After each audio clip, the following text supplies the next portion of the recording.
രക്തവും ജലവും ഇനി ഒരുമിച്ചൊഴുകില്ല. അമേരിക്കയിലും കാനഡയിലും ലാറ്റിൻ അമേരിക്കൻ രാജ്യങ്ങളിലേക്കും തരൂരിന്റെ നേതൃത്വത്തിലുള്ള സംഘം യൂറോപ്പിലേക്കും ആഫ്രിക്കയ്ക്കും അടക്കം പ്രത്യേക ടീമുകളെ സജ്ജമാക്കും. ബ്രിട്ടാസിനെയും CPM സംഘത്തിൽ ചേരാൻ അനുവദിക്കും.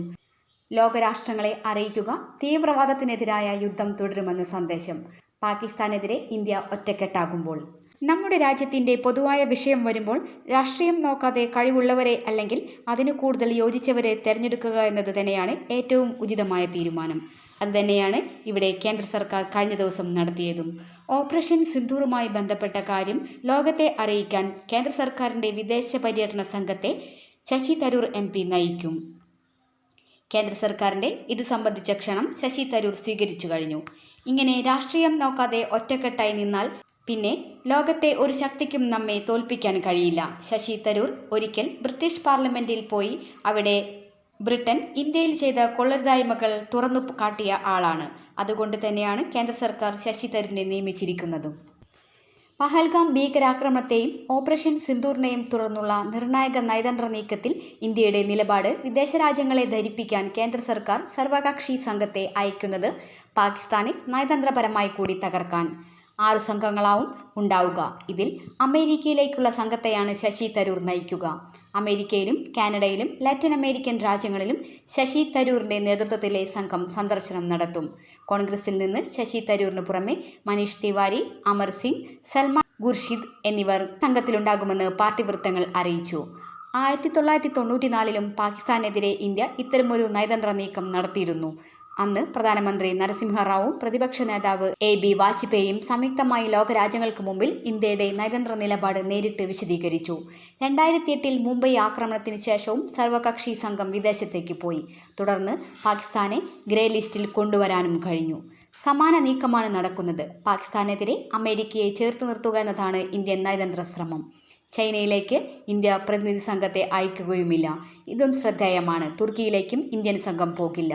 മുസ്ലിം ലീഗ് പാർലമെന്ററി പാർട്ടി നേതാവ് ET മുഹമ്മദ് ബഷീർ, CPM രാജ്യസഭാ കക്ഷി നേതാവ് ജോൺ ബ്രിട്ടാസ്, മുൻ വിദേശകാര്യ സഹമന്ത്രി BJP നേതാവുമായ V മുരളീധരൻ തുടങ്ങിയവർ കേരളത്തിൽ നിന്ന് സംഘത്തിലുണ്ടാകും. കേന്ദ്ര പാർലമെന്ററി കാര്യമന്ത്രി കിരൺ റിജിജു ആണ് സർവകക്ഷി സംഘത്തിലേക്ക് തെരഞ്ഞെടുക്കപ്പെട്ട MPമാരെ ഇക്കാര്യം നേരിൽ വിളിച്ചറിയിച്ചത്. 5 മുതൽ 6 വരെയുള്ള MPമാർ അടങ്ങുന്ന സംഘത്തെയാണ് US, UK, ദക്ഷിണാഫ്രിക്ക, ഖത്തർ, UAE തുടങ്ങിയ രാജ്യങ്ങൾ സന്ദർശിക്കാൻ അയക്കുക. പാർലമെന്ററി കാര്യമന്ത്രി കിരൺ റിജിജു സംഘത്തെ ഏകോപിപ്പിക്കുന്നത്. ഇതിനകം MPമാർക്ക് ക്ഷണക്കത്തും അയച്ചിട്ടുണ്ട്. ഓപ്പറേഷൻ സിന്ദൂറിനെ പറ്റിയും ഇന്ത്യയുടെ നിലപാടിനെ പറ്റിയും സംഘം വിദേശ പ്രതിനിധികളെ അറിയിക്കും. പാകിസ്ഥാൻ ഭീകരത വളർത്തുന്ന രാജ്യമാണ്. എന്തുകൊണ്ട് ഓപ്പറേഷൻ സിന്ദൂർ ഇന്ത്യക്ക് വേണ്ടി വന്നു? പഹൽഗാം ഭീകരാക്രമണമാണ് ഇന്ത്യയുടെ പ്രത്യാക്രമണത്തിന് വഴിയൊരുക്കിയത്. ഇത്തരം ആക്രമണങ്ങൾ പാകിസ്ഥാന്റെ ഭാഗത്തുനിന്ന് ഉണ്ടായാൽ തിരിച്ചടി തീർച്ചയായും ഉണ്ടാകും തുടങ്ങിയ കാര്യങ്ങൾക്കായിരിക്കും ഇന്ത്യൻ പ്രതിനിധി സംഘം ലോകരാഷ്ട്രങ്ങളെ ധരിപ്പിക്കുക. എന്തുകൊണ്ട് സിന്ധു നദീജല കരാറിൽ നിന്നും പിന്മാറിയെന്നും വിശദീകരിക്കും. രക്തവും ജലവും ഇനി ഒരുമിച്ചൊഴുകില്ലെന്നും ലോകരാഷ്ട്രങ്ങളെ ഇന്ത്യ അറിയിക്കും. പ്രതിപക്ഷ നിരയിലുള്ളവരെ സംഘത്തെ നയിക്കാൻ നിയോഗിക്കുന്നുവെന്നും പ്രത്യേകതയും ഉണ്ട്. ഓപ്പറേഷൻ സിന്ദൂറിന് പിന്നാലെ പാക് ഭീകരത ലോകത്തിന് മുന്നിൽ തുറന്നു കാട്ടാൻ വിവിധ രാജ്യങ്ങളിലേക്ക് പ്രതിനിധി സംഘത്തെ അയക്കാനാണ് കേന്ദ്ര സർക്കാർ തീരുമാനം. പാകിസ്ഥാനിൽ നിന്ന് ഉയർന്നു വന്ന ഭീകരതയെക്കുറിച്ച് അന്താരാഷ്ട്ര സമൂഹത്തെ ബോധ്യപ്പെടുത്തുക എന്നതാണ് ഈ ദൗത്യത്തിൻ്റെ ലക്ഷ്യം. അതിർത്തി കടന്നുള്ള തീവ്രവാദത്തിനെതിരെ സഖ്യം കെട്ടിപ്പടുക്കുന്നതിനാണ് സർക്കാരിൻ്റെ ശ്രമം. ഓപ്പറേഷൻ സിന്ദൂറിൻ്റെ ആവശ്യകതയെയും പ്രത്യാഘാതങ്ങളെയും കുറിച്ചുള്ള ഇന്ത്യയുടെ കാഴ്ചപ്പാട് പങ്കുവയ്ക്കുന്നതിന് വിദേശകാര്യ രാജ്യങ്ങളെയും ആഗോള പ്രമുഖരായും മാധ്യമങ്ങളായും പ്രതിനിധി സംഘം ആശയവിനിമയം നടത്തും. ഈ പരിപാടിയുടെ ഭാഗമാകുമെന്ന് കോൺഗ്രസ് വ്യക്തമാക്കിയിട്ടുണ്ട്. കോൺഗ്രസ് ദേശീയ താൽപര്യത്തിനൊപ്പമാണെന്നും ദേശീയതയെ രാഷ്ട്രീയവൽക്കരിക്കുന്ന BJP നിലപാടിനെയാണ് എതിർക്കുന്നതെന്നും കോൺഗ്രസ് നേതാവ് ജയറാം രമേശ് പറഞ്ഞു. ഇത് സംബന്ധിച്ച് കേന്ദ്രമന്ത്രി കിരൺ റിജിജുവും കോൺഗ്രസ് അധ്യക്ഷൻ മല്ലികാർജ്ജുൻ ഖാർഗെയുമായും സംസാരിച്ചതായും ജയറാം രമേശ് വ്യക്തമാക്കി.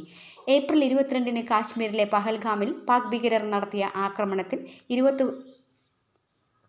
26 പേർ മരിച്ചിരുന്നു. ഇതിന് തിരിച്ചടിയായി മെയ് 7 ഇന്ത്യ നടത്തിയ ഓപ്പറേഷൻ സിന്ദൂറിൽ പാകിസ്ഥാന്റെ 9 ഭീകര കേന്ദ്രങ്ങളും 100-ലധികം ഭീകരരെയും കൊലപ്പെടുത്തി.